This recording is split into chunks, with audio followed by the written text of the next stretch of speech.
요한복음 17장 16절 같이 읽습니다. 시작. 내가 세상에 속하지 아니한 것 같이 그들도 세상에 속하지 아니하나이다. 오늘은 그리스도인들이 세상을 어떻게 볼 것인가, 그런 주제로 한번 말씀을 살펴보겠습니다. 우리는 본래 이 세상에 속한 자들이었죠. 그죠? 그런데 이제 예수 그리스도로 말미암아 세상에서 불러냄을 받은 자들이 되었습니다. 그러나 우리는 여전히 육신을 입고 이 세상에서 살아가고 있기 때문에 세상에 대해서 해야 할 일이 있습니다. 여기에 이제 신자의 갈등이 있는 거죠.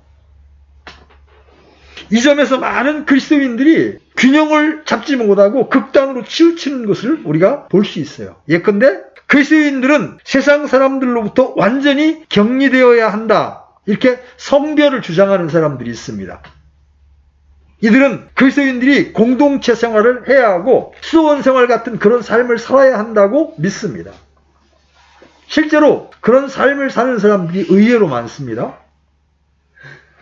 이런 태도에 대하여 바울이 고린도전서 5장 9절로 10절에서 어떻게 말하는지 한번 펴보십시오. 고린도전서 5장 9절로 10절.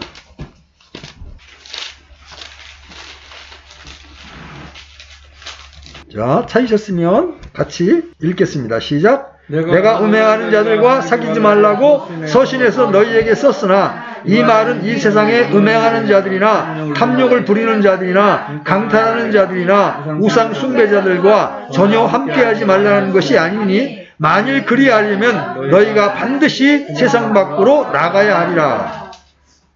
우리는 분리된 삶을 살되 세상 밖으로 나가서 살아서는 안 된다는 거죠. 왜냐하면 이 세상은 우리의 교구이고 전쟁터입니다.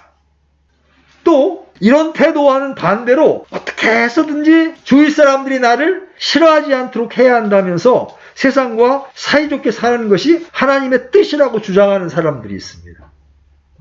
그러나 이건 역시도 바람직하지 않습니다. 그리스도인들은 당연히 그리스도를 증거하고 의를 전파함으로써 박해를 받는 것이 정상이기 때문입니다. 그렇다면 그리스도인은 어떻게 세상을 대해야 합니까? 오늘 설교의 목적은 우리 성도들이 균형 있고 일관된 삶을 영위함으로써 구원받지 않은 세상 사람들로부터 나쁜 영향은 받지 않는 반면에 주 예수 그리스도를 위해 그들에게 영향을 어떻게 끼칠 수 있을까? 이 점을 우리가 살펴보는 데 있어요. 먼저 우리는 성경이 보는 세상의 관점을 정확히 살펴보아야 합니다. 성경이 보는 세계관은 여느 종교와는 확연히 달라요. 예를 들어 세상을 집이라고 비유할 때 유교는 집을 수리해서 고쳐 쓰자는 종교입니다. 반면에 성경은 집을 허물어버리고 새로 짓자는 거예요. 사람에 대해서도 마찬가지죠. 세상 종교는 가르쳐서 쓸만한 사람, 완전한 사람으로 개발시키자, 여기에 초점이 있습니다. 반면 성경은 이전 사람은 십자가에 못 박고 새 사람을 입으라의 핵심이 있습니다. 그래서 바울은 갈라디아서 1장 4절에서 그분께서 하나님 곧 우리 아버지의 뜻에 따라 이 악한 현 세상에서 우리를 건지시려고 우리의 죄들로 인하여 자신을 주셨으니, 이렇게 말씀하고 계세요. 주님은 이 세상을 악한 현 세상이라고 말씀하십니다. 성도들은 세상에 대한 성경적 가치관을 확고히 해야 합니다.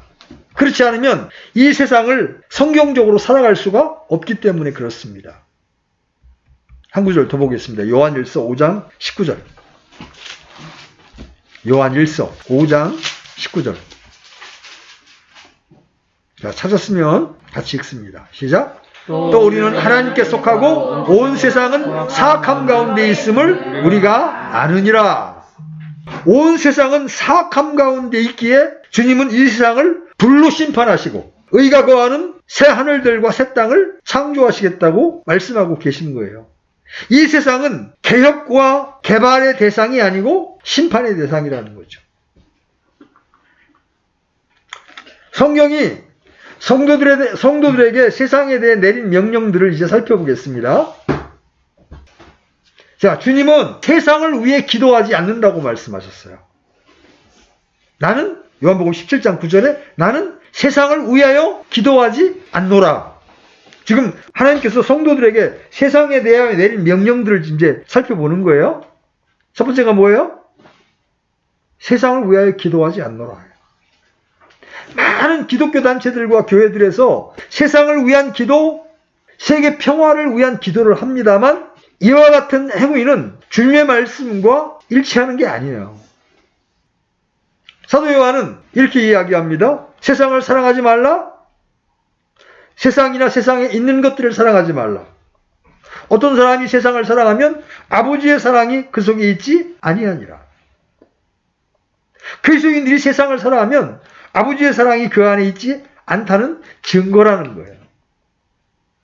바울과 동행했던 데마는 세상을 사랑했기에 떠났습니다. 아브라함과 동행했던 롯 역시 세상을 사랑하여 소돔으로 들어갔습니다.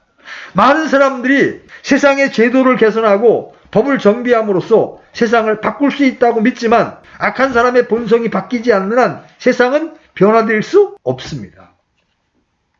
법과 제도의 정비는 문둥병 환자의 몸에 옷을 갈아입혀 보는 것과 마찬가지예요. 이 옷 저 옷 입혀봐야 몸속에 나병균이 없어지지 않는 것처럼 세상은 아무리 바꾸어도 변하지 않습니다. 그래서 사도 바울은 로마서에서 이 세상에 동화되지 말라. 너는 이 세상에 동화되지 말고 오직 너희의 생각을 새롭게 함으로 변화를 받아 하나님의 선하시고 받으실 만하며 완전하신 뜻이 무엇인지 입증하도록 하라. 성도에게 필요한 것은 세상에 동화되지 않기 위해 생각이 변화되는 거예요. 보세요. 사람이 바뀌려면 가장 먼저 뭐가 바뀌어야 돼? 생각이 바뀌어야 되잖아요. 인식의 전환, 발상의 근본적인 전환이 되어야 하는 거예요. 잠언 기자는 이렇게 말합니다. 그가 자기 마음속으로 생각하듯이 실제도 그러한지. 왜냐하면 생각하는 대로 행동하게 돼 있잖아요.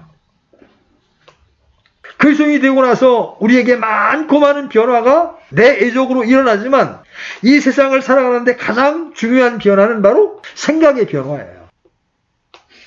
악을 생각하던 이전의 습관이 주의 말씀을 생각하게 되고 자신만을 생각하던 내가 주님과 이웃을 생각하고 부정적이던 생각이 매사에 진취적이고 긍정적인 생각으로 변화를 받는 것이야말로 진정한 그리스도인의 증거라고 할 수 있을 거예요. 보세요. 생각이 변화를 받으면 취미가 바뀌고 기호가 바뀝니다. 생각이 변화를 받으면 삶의 양식이 바뀝니다. 주원이가 진짜 하나님의 은혜를 받아서 생각이 바뀌면 게임에 매이지 않아요. 그러니까 생각이 바뀌기 때문에. 그리고 그 생각이 바뀌면 인격도 바뀌는 거예요. 이제 그때부터. 야고보 사도는 야고보서 4장 4절에서 이렇게 이야기합니다. 너희 간음하는 남자들과 간음하는 여자들아 세상과 친구가 되는 것이 하나님과 원수되는 것인 줄 너희가 알지 못하느냐. 그러므로 누구든지 세상의 친구가 되고자 하는 자는 하나님의 원수가 되느니라. 두려운 말씀이에요. 주님과 세상이 얼마나 원수지간인지 아시겠습니까? 주님은 세상을 악하다고 증거했습니다. 주님은 저와 여러분에게 세상에 대해 매우 부정적인 명령을 내리셨습니다. 우리는 세상에 대한 이와 같은 기본적인 인식들을 마음속에 깔고서 세상을 살아가야 합니다. 성경은 이 세상 제도가 하나님의 영원한 목적을 대적한다는 점을 분명히 하고 있습니다. 그래서 그리스도인들이 세상에 대해 가져야 할 자세는 첫 번째로 분리입니다. 세상과 나는 물과 기름처럼 분리되어 있어야 합니다. 이 둘은 합해질 수가 없어요. 분리뿐만 아니라 이제 비동조입니다. 세상이 제시하는 어떤 제안에도 동조하지 않는 것입니다. 아무리 그럴싸하고 멋진 계획을 내놓아도 성경에 맞지 않으면 동조하지 않아야 합니다. 우리는 교회들에서 많은 사회운동을 하는 것을 봅니다. 그러나 그런 것은 대명분이 아무리 좋아도 교회가 할 일이 아니라는 거예요. 세 번째는 비일치예요. 세상이 제시하는 모든 것에 보조를 맞추지 말아야 합니다. 보세요. 지금 낙태를 합법화하려고 그러잖아요. 그죠? 그렇지만 낙태는 성경과 일치하지 않습니다. 또 차별금지법이 지금 이제 민주당과 정의당이 연합해서 통과시키겠다고 합니다. 물론 불필요한 차별은 분명히 사라져야 합니다. 그러나 동성애를 옹호하고 인정하는 데까지 가는 것에 대해서 우리가 동조할 수는 없는 거라는 거예요. 사형제 폐지는 어떻습니까? 종교적으로 사회적으로 사형제 폐지 운동이 벌어지지만 성경과 일치하지 않습니다. 죽을 죄를 지은 자는 죽어야 한다는 것이 성경의 원리예요. 그렇다면 우리가 세상에서 어떤 자들이기에 세상과 분리되고 세상에 동조하지 않으며 살아가야 합니까? 우리의 정체성을 이제 한번 생각해 보는 거예요. 우리가 누굽니까? 우리 신자가 어떤 사람이길래 우리는 세상과 구별되어야 하고 세상과 일치하지 않아야 하는 겁니까? 첫째, 신자는 이 세상에서 타국인이요 순리자입니다. 자, 두 구절 찾아봅니다. 먼저 히브리서 11장 13절. 히브리서 11장 13절. 자, 찾았으면 같이 읽습니다. 시작. 이들은 다 믿음 안에서 죽었으며 약속하신 것들을 받지 못하였을 때 멀리서 그것들을 보고 확신하며 끌어안았고 또 땅에서는 자기들이 나그네요 순례자라고 고백하였으니. 베드로전서 2장 11절. 베드로전서 2장 11절. 자, 같이 읽습니다. 시작. 극진히 사랑하는 자들아, 나그네와 순례자인 너희에게 내가 간청하노니 혼을 대적하여 싸우는 육체의 정욕을 삼가라. 계속해서 우리를 나그네와 순례자라고 정의하고 있죠. 그래서 찬송가 가운데 우리는 이 세상에 정들 수 없다라는 그런 노래가 있는 거예요. 우리의 목적지가 따로 있고 우리의 본향은 저 하늘에 있는 거예요. 우리가 어떤 사람이다? 이 세상에서 나그네요 순례자이다. 이 땅에다 뿌리를 내리고 살 사람들이 아니다. 두 번째, 성도의 집은 하늘에 있으며 생활권도 바로 저 하늘이다. 자, 에베소 2장 6절 펴봅니다. 에베소 2장 6절.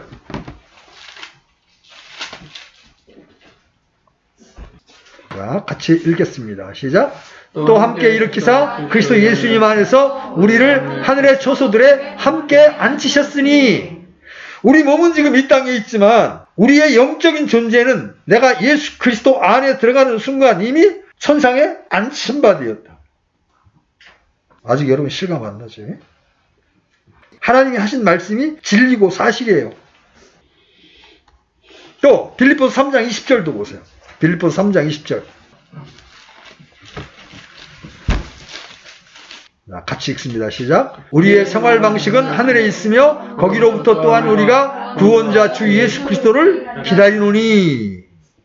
우리의 생활 방식, 우리의 생활권이 하늘에 있다는 거예요. 세상을 십자가에 못 박고 세상에 의해 십자가에 못 박힌 성도라면 누구라도 이 세상을 내가 영원히 살 곳이라고 생각하지 않을 거라는 거죠. 그리스도와 함께 옛 생명이 죽고 그분의 부활과 함께 일어난 성도라면 주님이 계신 곳을 사모하고 주님의 오심을 기다리며 살 것입니다. 이것은 특별한 신앙의 표현이 아니에요. 구원받은 성도의 자연스러운 생활 태도라는 거죠.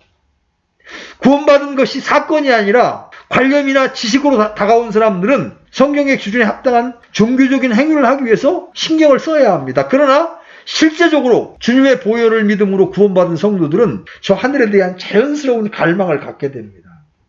저 하늘에 대한 소원은 구원받은 저와 여러분의 본성이에요. 자, 세 번째, 우리가 누구냐? 성도들에게 이 세상은 구원받지 못한 사람들을 예수 그리스도께 인도하기 위한 선거 현장입니다. 하나님은 구원받은 신자들에게 독특한 명령을 주셨어요. 자, 먼저 사도행전 1장 8절. 사도행전 1장 8절.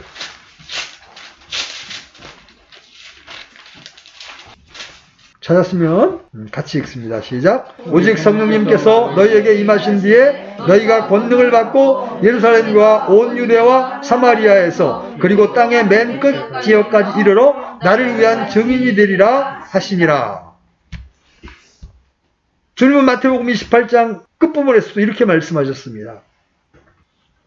하늘과 땅에 있는 모든 권능이 내게 주어졌느니라. 그러므로 너희는 가서 모든 민족들을 가르치고 아버지와 아들과 성령의 이름으로 그들에게 침례를 주며 무엇이든지 내가 너희에게 명령한 그 모든 것을 그들에게 가르쳐 지키게 하라. 보라, 내가 세상의 끝까지 항상 너희와 함께 있느니라.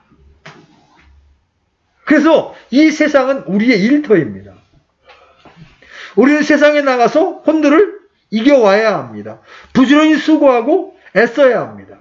농부가 밭을 돌보지 않는다면 수확을 얻을 수 없듯이 그리스도인들이 세상으로 나가지 않는다면 혼을 이겨올 수 없을 것입니다.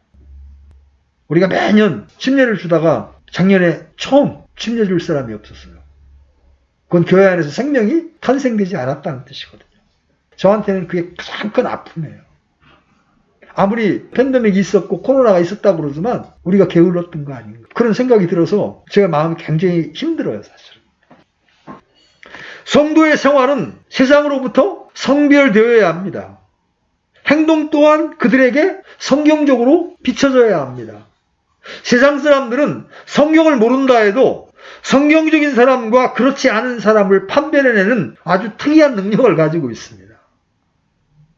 성도가 거룩한 삶을 살지 않을 때 그들은 당신과 내가 뭐가 다른데? 그렇게 따집니다. 성도들이 그리스도를 보여주지 못하면서 그리스도를 믿으라고 하는 것은 말이 되지를 않습니다. 그렇다고 해서 너무 과도하게 특이하게 자신의 믿음을 보여주려고 하다가 사입이나 광신자로 비춰져서도 안 됩니다. 여러분이 믿음과 성령으로 충만하고 마음 가운데 말씀으로 채워져 있다면 여러분이 의식하지 않아도 자연스럽게 그리스도의 향기를 내뿜을 수밖에 없어요. 성도들은 모든 면에서 개방적이고 정직하게 비춰져야 합니다. 나 그리스도인들 가운데요, 자신을 감추는 사람들을 이해할 수가 없어요. 교회에 와서도 어떤 신앙 체험이 있는지, 어떻게 살고 있는지 철저하게 자신을 베일에 감추는 사람들이 있거든요. 그는 성도답지 않은 행태예요. 그리스도의 몸의 지체는 서로가 연결되어 있는 거거든. 그래서 개방적이어야 돼. 정직해야 돼. 아멘. 그래야 서로가 서로를 알아보고, 그죠? 교제가 가능한데, 근데 그런 경우는 제가 참 이해가 안 되는 부분이에요. 성격으로만 그거 볼까? 좀 퀘스천입니다. 그래서 우리가 가장 그리스도인답게 세상 사람들에게 보여지는 방법 중에 하나는 뭐예요? 정직한 거예요. 로마서 12장 17절 한번 열어보십시오. 로마서 12장 17절.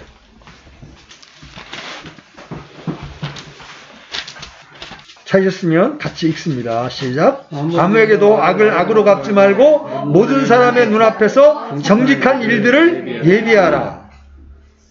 이 세상은 어떻습니까? 선도 악으로 갚는 사람들이 있잖아요. 근데 그리스도인들에게 하나님 어떻게 말씀하셔? 악을 악으로 갚지 말라. 그리고 모든 사람의 눈앞에 정직한 일들을 예비하라. 그때 세상 사람들은 저 사람들은 달라. 그죠? 저 사람들은 다르네. 이렇게 보게 되는 겁니다. 또 고린도후서 8장 21절에서도 주의 눈앞에서뿐만 아니라 사람들의 눈앞에서도 정직한 일들을 예비하라, 이렇게 명령하고 있어요. 그래서 이 거짓된 세상에서 이 정직이라고 하는 것은 그리스도인들에게 있어서 가장 중요한 덕목입니다. 사람들 앞에서 가장 강력하게 어필할 수 있는 게 정직이에요. 속고 속이는 시대예요, 지금. 그렇죠?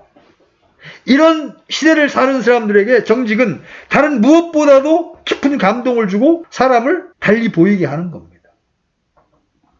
여러분들이 잘못하면 잘못한 것을 즉시 정직하게 인정할 줄 아는 것처럼 용기 있는 게 없어요. 세상 사람들은 어때요?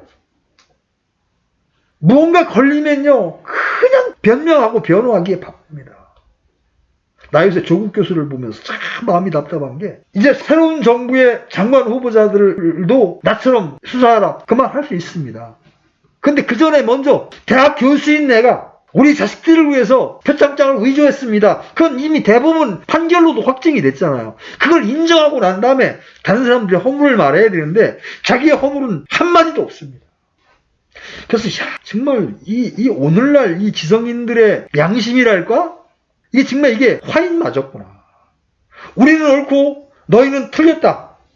우리는 이렇게 해도 되고 너희들은 그렇게 하면 안 된다고 하는 어떤 이분법적인 사고가 너무 심각한 거예요.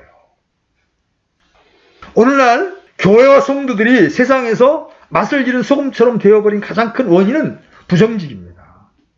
정직하지 않은 거예요.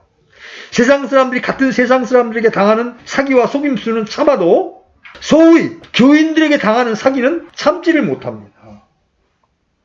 여러분 안 그래요? 세상 사람끼리 서로 속인 거는요 오래가지 않아. 근데 교인들한테 기독 교인들한테 속임을 당했거나 어떤 손해를 보면요 그 평생 안 갑니다. 교인들의 부정직과 부도덕, 우위선은 사방에서 번뜩이는 눈으로 쳐다보고 있다는 사실을 한시도 잊어서는 안 됩니다. 성도들은 하나님의 은혜에 대한 산 증거를 보여줘야 돼요. 자, 빌립보서 2장 14절로 15절 한번 읽어주십시오. 빌립보서 2장 14절로 15절. 자, 같이 읽겠습니다. 빌립보서 2장 14절로 15절. 시작. 모든 일을 불평이나 시비가 없이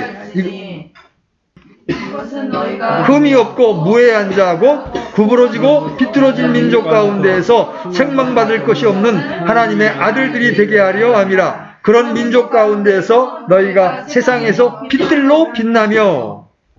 성도가 단지 교회 내에서 예배만 드리고 집에서 성경을 읽고 기도하는 일만이 전부라면 전혀 힘들지도 어렵지도 않을 거예요. 그래서 우리끼리 모여서 예배 드리고 집에서 조용히 성경 보고 기도하는 게 뭐가 어렵겠어요. 그러나 성도는 살아가는 동안 세상에서 내 몸을 통해 하나님과 그분의 말씀을 선포해야 하는데 어려움이 있는 거예요.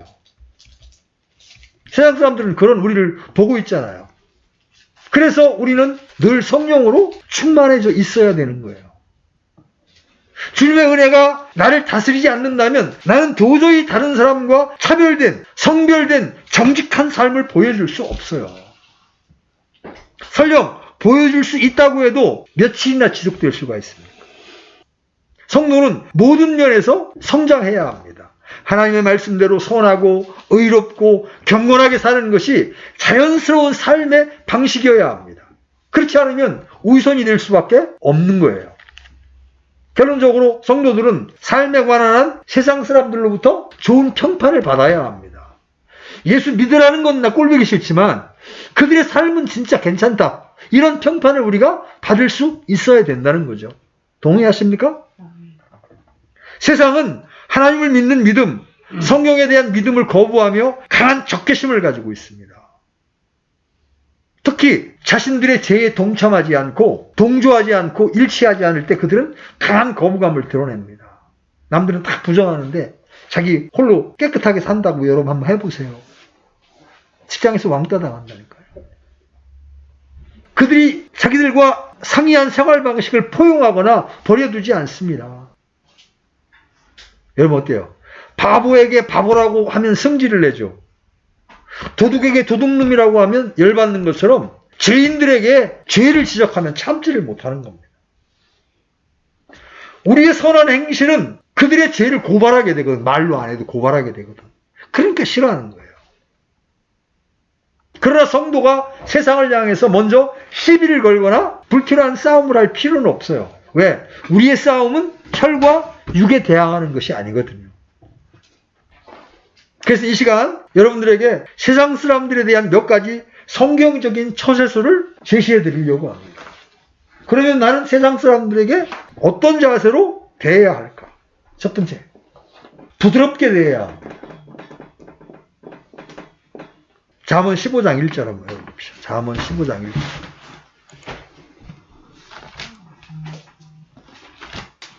같이 읽겠습니다. 시작. 부드러운 대답은 진노를 돌이키거니와 가혹한 말들은 분노를 일으키느니라. 이거는 세상 사람뿐만 아니라 가족 간의 관계에 있어서도 마찬가지입니다. 사납게 말하면 사나운 말이 또 되돌아오는 거예요. 부드러운 대답은 진노를 돌이키거니와.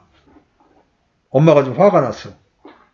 그때 제가 또 잘못했습니다 하고 부드럽게 말하면 그게 용서가 되는데, 뭐 잘했다고 꾸덕대고 이제 막 큰 소리를 질러. 그럼 어떻게 돼? 가혹한 말들을 또 일으키는 거예요. 예수님은 바리새인들과 사두개인들, 율법사들에게 가혹한 말씀을 하셨습니다. 독사의 세리야 막 그랬잖아요. 개들아. 그런데 세리들과 창녀들, 연약한 사람들에게는 결코 가혹한 말을 하지 않으셨습니다. 이제 킹제임 성경을 붙들은 형제들 가운데 손에는 하나님의 말씀을 딱 들고 입은 깡패처럼 하는 사람들이 의외로 많이 있어요. 바리새인들이 되어 있는 거예요. 복음을 전하자는 것인지 시비를 거는 것인지 모를 정도로 행동을 하면서 영적 전투를 했다고 자랑하는 간증을 합니다. 로마서 12장 18절은 우리에게 이렇게 권면합니다. 가능하다면 너희가 할 수 있는 대로 모든 사람과 화평하게 지내라. 사랑은 온유하며 무례히 행하지 않습니다. 그렇죠? 성도가 세상에 대하여 해야 될 첫 번째, 처세술의 첫 번째입니다. 두 번째, 여러분이 먼저 하나님 앞에서 모든 문제를 해결받아야 됩니다. 로마서 14장 18절에 보면 이것들 안에서 그리스도를 섬기는 자는 하나님께서 받아주시며 사람들에게 인정을 받느니라 이렇게 말씀하세요. 야곱이요, 야복강가에서 주님과 씨름을 한 후에 그가 형 에서를 만났을 때 형의 얼굴을 천사의 얼굴 같다고 고백을 합니다. 어젯밤까지만 해도 야곱에게 형 에서는 살인자요, 강도이고 자신의 원수의 얼굴이었습니다. 그죠? 그러나 주님을 만나고 새벽에 절뚝거리며 걸을 때 천사와 씨름해가지고 이제 의골이 되죠? 그래서 이제 쩔뚝거리며 걸을 때 그는 자신의 모든 영적인 문제를 해결받았습니다. 우리는 때로 나와 하나님과의 불화하고 해결되지 않은 문제로 인해 세상 사람들과 틀어지고 싸우는 경우가 있습니다. 먼저 주님과 나와의 걸림돌을 제거해야 합니다. 여러분이 주님과 평안하면 일상 문제로 세상 사람들과 부딪힐 일은 거의 없어요. 세 번째로 여러분이 믿음을 가지셔야 합니다. 성도의 믿음은 세상을 이기는 근원이 됩니다. 자, 우리 요한일서 5장 4절로 5절 펴봅니다. 요한일서 5장 4절로 5절 찾았으면 같이 읽습니다. 시작.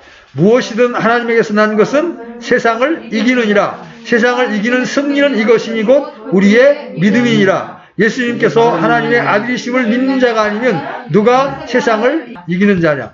여러분, 이 믿음을 그냥 예수님에 관한 객관적인 믿음으로만 생각하면 안 돼요.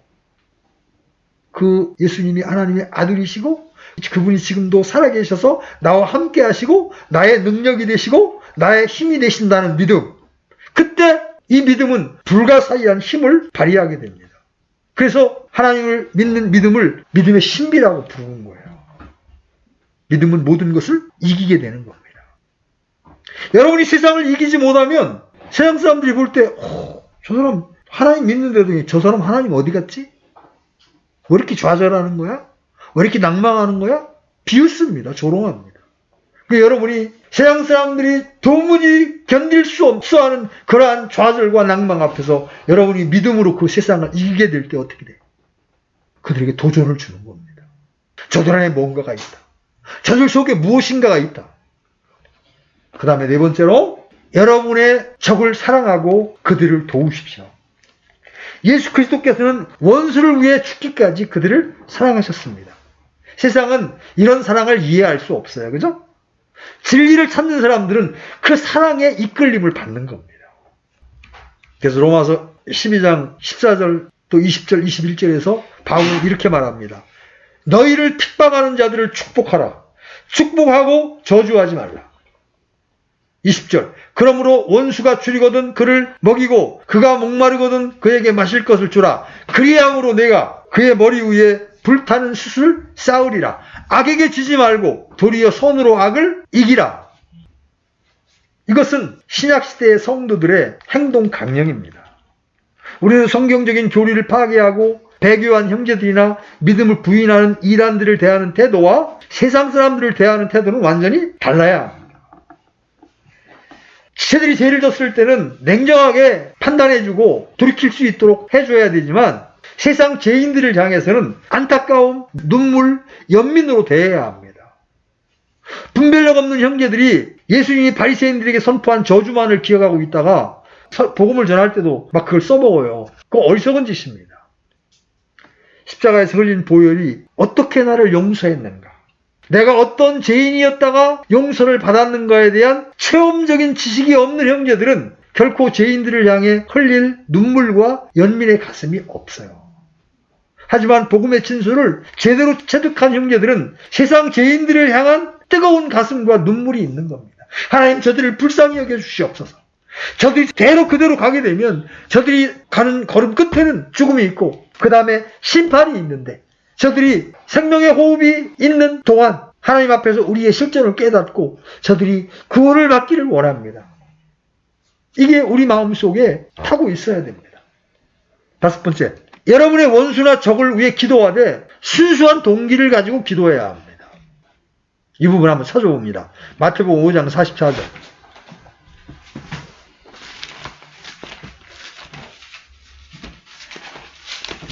마태복음 5장 44절. 자, 찾으셨으면 같이 읽습니다. 시작. 나는 너희에게 이르노니 너희 원수들을 사랑하며 너희를 저주하는 자들을 축복하고 너희를 미워하는 자들에게 선을 행하며 악의를 품고 너희를 다루며 너희를 핍박하는 자들을 위해 기도하라. 우리는 형제라고 하는 자들이 교회 내에서 엄청난 죄를 범하거나 복음을 못 오가거나 하나님을 대적한다면 그의 육신을 멸해 주도록 기도할 수도 있습니다. 바울이 그렇게 했습니다. 하지만 세상 사람들이 단지 나를 괴롭힌다고 해서 죽여달라고 기도할 수는 없는 겁니다. 사도 바울은 고린도 교회 형제 가운데 어떤 사람과 후메네오와 알렉산더를 죽여주시도록 기도했습니다. 하나님의 이름에 모독을 가하기 때문에 하나님 빨리 데려가 주십시오 하는 기도를 한 거예요. 그렇지만 동족 유대인이나 로마의 병사들을 죽여달라고 기도한 적은 단 한 번도 없었습니다. 바울은 자신에게 돌을 던지고 죽이려고 호시탐탐 노리는 동족들과 복음의 원수들을 향한 뜨거운 가슴을 지니고 있었습니다. 그러면서 늘 담대하게 복음의 신비를 말하게 하도록 주님께서 도와주시도록 기도했습니다. 자, 여섯 번째, 좋은 친구를 사귀셔야 합니다. 하나님을 사랑하고 그분을 섬기기 원하는 사람들과 교제해야 합니다. 바울은 고린도 교회에 편지를 보내면서 속지 말라. 악한 사귐은 선한 습성을 부패시키느니라. 우리는 빛 가운데에서 진리 안에서 서로 사랑하며 교제해야 합니다. 성경은 우리에게 버트를 만들어줍니다. 그렇죠? 이유상종입니다. 열매로 나무를 알 수 있듯이 친구로 그 사람을 알 수 있습니다.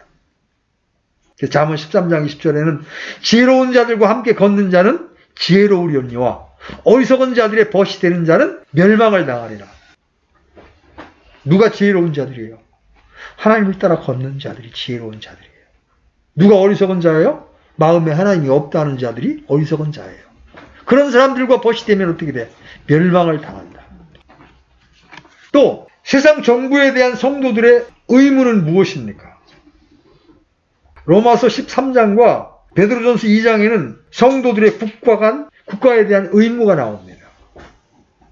하나님께서 제정하신 세 가지 기관 중 하나가 바로 정부예요. 나머지 둘은 가정과 교회입니다. 모든 정부는 사탄이 조정하기 때문에 근본적으로 하나님을 대적합니다. 그러나 그래도 여러분은 하나님께서 정하신 바에 복종해야 합니다. 여러분이 올바르게 행한다면 두려워할 것이 없을 것입니다. 하나님께서 여러분이 올바르게 행할 때 칭찬할 겁니다. 세금을 비롯한 국가에 대한 의무를 다 해야 합니다.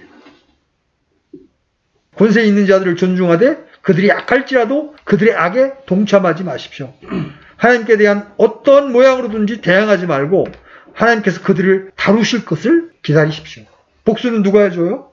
하나님이 하십니다. 베드로가 이 말씀을 기록했을 때가 네로가 황제였던 시절입니다.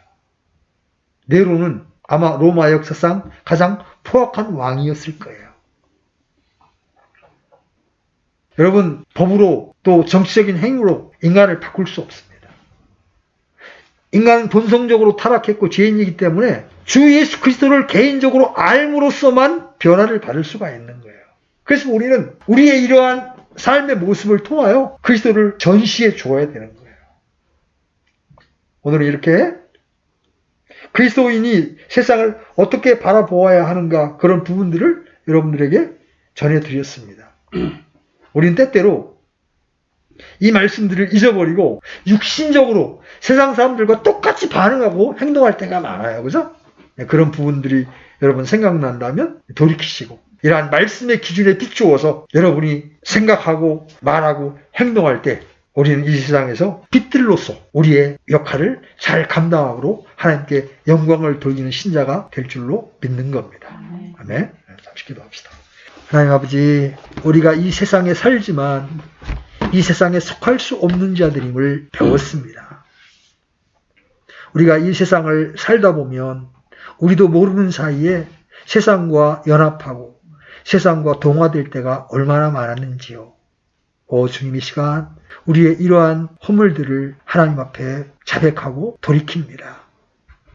수시로 말씀의 인도와 성령의 인도를 따라 이러한 삶을 고치고 변화를 받아서 하나님이 우리에게 제시하시는 생명의 길로 달려가기를 결단합니다.